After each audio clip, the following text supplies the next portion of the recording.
In the morning, we're out early heading south on Route 208 and East Walker Road to the brand new Walker River State Recreation Area. We've been looking forward to this.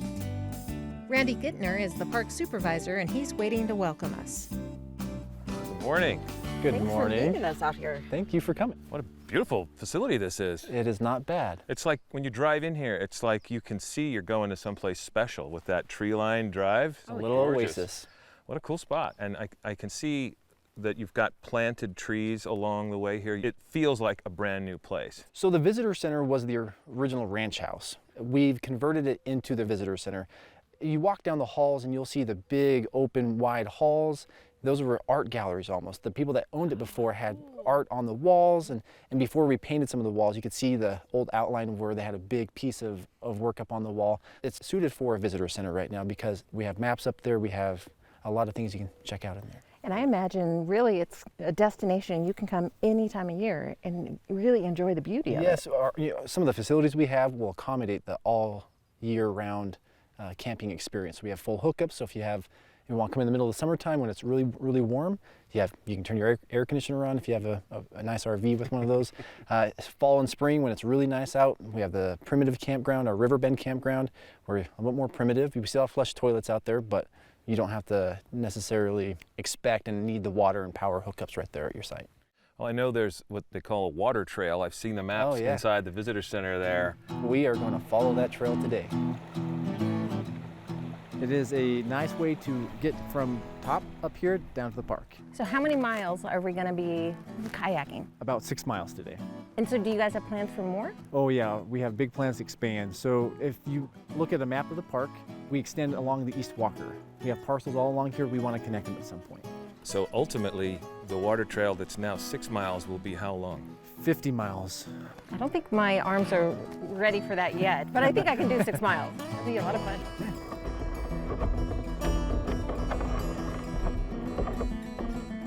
A lot of it is just about steering today. We're not trying to propel ourselves downstream because it's already taken care of it. The biggest challenges we have today will be just the overhanging trees. I already love this. There you go, paddle out of that, paddle out of that. There you go.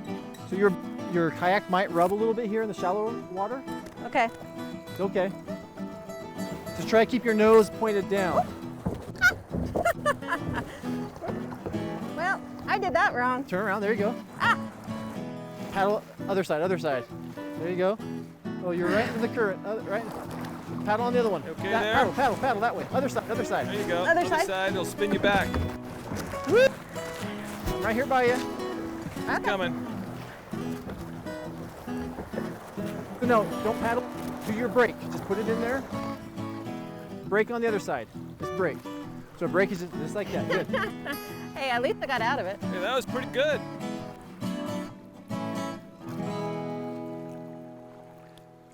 The cottonwoods and the cattails, it's a beautiful stretch. It is a nice stretch. It's really peaceful. You see a lot of wildlife here.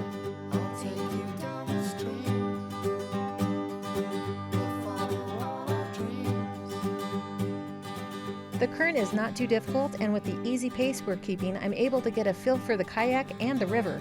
What a great way to see the area. Meanwhile, I feel like I got this kayaking thing down. I mean, the water's doing most of the work anyway. I just got to steer a little bit. And what was the one thing Randy said we got to look out for? Overhanging something? Oh, right.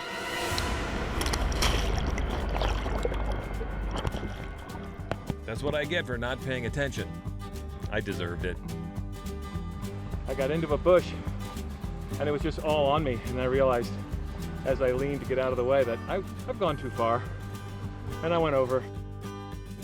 Thanks for letting us stop for a second so I can dry off a little bit. I'm a little soggy, but you know what? I consider that a public service. So remember, don't get happy. When you think you got it figured out, you might not. So I learned my lesson. So this is kind of a landmark on the water trail. So this is Skull Rock. It came about because we had a name point. We just didn't want to name it, Point B takeout. Oh. So we were looking at all, maybe Cottonwood takeout, something about the area. Sure. And we had a staff member at the time say, hey, why don't we just name it Skull Rock? Because there's a rock right behind us that looks just like a skull. Okay. There you go. So, yeah, this is a really slow section. So if you're floating, if you have an inflatable, this is where we recommend you go. If you're new at kayaking, put in here because it gives you plenty of time to learn how to kayak, how to turn, how to navigate. It's a great idea. You have sort of a training course right here, Yeah. starting from Skull Rock. Yes. All right, so back in and down the road here, huh? That's the plan. Okay, do let's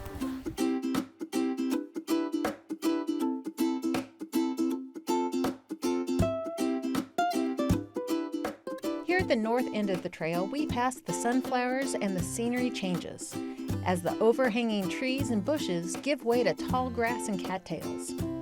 Accidental dunkings aside, the experience really makes you feel connected to nature.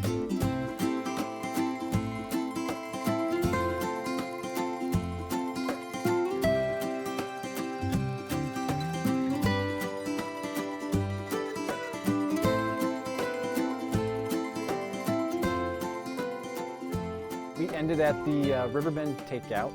Currently, it's our last takeout on the river. We're currently working though to extend our trip here another 2 miles. 2 miles. So if you put in where we started today, you'd go a total of what, 8? 8 miles, yeah. Okay, and then what's your dream for the future? Dream, we're talking big Like, dreams. what would you like this to ultimately be? I want this to be a multi-day kayaking trip. So you start way over by Bridgeport, you kayak, you get to the Flying M. Once that opens up, you camp there. And the lodging we have there, you put back in the next day, you go again to the next cabins or the lodging we have at Rafter 7, you take out, you have a nice comfortable bed to sleep in. That's my big dream. Randy leads us a little over a mile to the north, where a new experience awaits us. All right, so this is something I want you guys to check out. We're building a trail right now. Complete loop will be about 12 miles. Oh, that'll be a nice day's work, really. I mean, to be able to do 12 miles in a day. That's your day. That's like 6 days for me. Is there a stopping point every mile? Something you have to remember though, this is a multi-use, so if you don't want to walk it, grab your horse. I also don't have a horse. How about bicycle? a mountain bike? Mountain bike would be perfect, I yeah. could do the mountain bike. All right, all right. We're shooting toward what we call the overlook right now. It's the one mountain that's got a little gazebo on top above the whole Pitchfork Ranch unit. So you'll be able to see the whole campground from up there and everything below. Sounds got a fantastic. great view. When it's all done. How long will it take to get to build the trail to the top? Ooh, we'll be here probably many months doing this. So good that you have volunteer help from time to time. Yeah, we love our volunteers. Well, we are here. We're kind of volunteers. You want to Hey, I help a little? I love using trails, so I think it's only fair that I put a little time in building it. I like that. Well, and I brought tools for you guys. Oh, you knew! I was hoping. He had a secret plan the whole time. I'm going with want this that one? Yep, it looks dangerous, All right, so I'm going with what do this you one. recommend? I love the McLeod. All right, we'll go this way. So this part of the trail is still feeling pretty rough, pretty new. Yes, we do it in 2 stages. At least I like to do it that way. We rough it in, and then we come back and fine tune everything. Rake it all out so it's nice and smooth at that point. We're trying to follow a nice little even grade all the way up. Also, when you're out hiking, you hate those steep sections, so you want it to be nice and comfortable, enjoyable all the way up. And I know when you're hiking and you hit those switchbacks, you think, oh, switchbacks, but they're designed for a purpose, right? Exactly, yeah. Definitely, you'll see that at some point in the future, we'll have a few switchbacks, because there's one steep section we can't go straight up with. Okay. And you need to teach us how to do it, because I'm holding a tool that I have never touched in my life. So both tools are ran similarly, hands out together with them, and you're just going to be going down and pulling towards you. So At this point, you're not whacking down hard because that's going to hurt your hands, but you're to set it down, and it's almost like a rake. You're pulling it back towards you. okay, so she's chopping up, and I'm raking pretty much. Yeah, I like the McLeod to begin with to pull all the big stuff right off the top, Okay. and then we follow behind that, and the Pulaski will help get down deep and get some bigger rocks out. Okay, so where do you want me to start? Right there? Right there. So just right here, just hit and drag? Yep. Oh, you're not kidding about it. Being good on your upper See, body. there you go. Yeah. Wow. So a lot of those big rocks that we can leave. Whoa. Yeah. Look what's under here. I immediately have more respect for trail builders. We get down to work and put in some hard labor. We only advance the trail a few feet, but it feels good to contribute something to the park.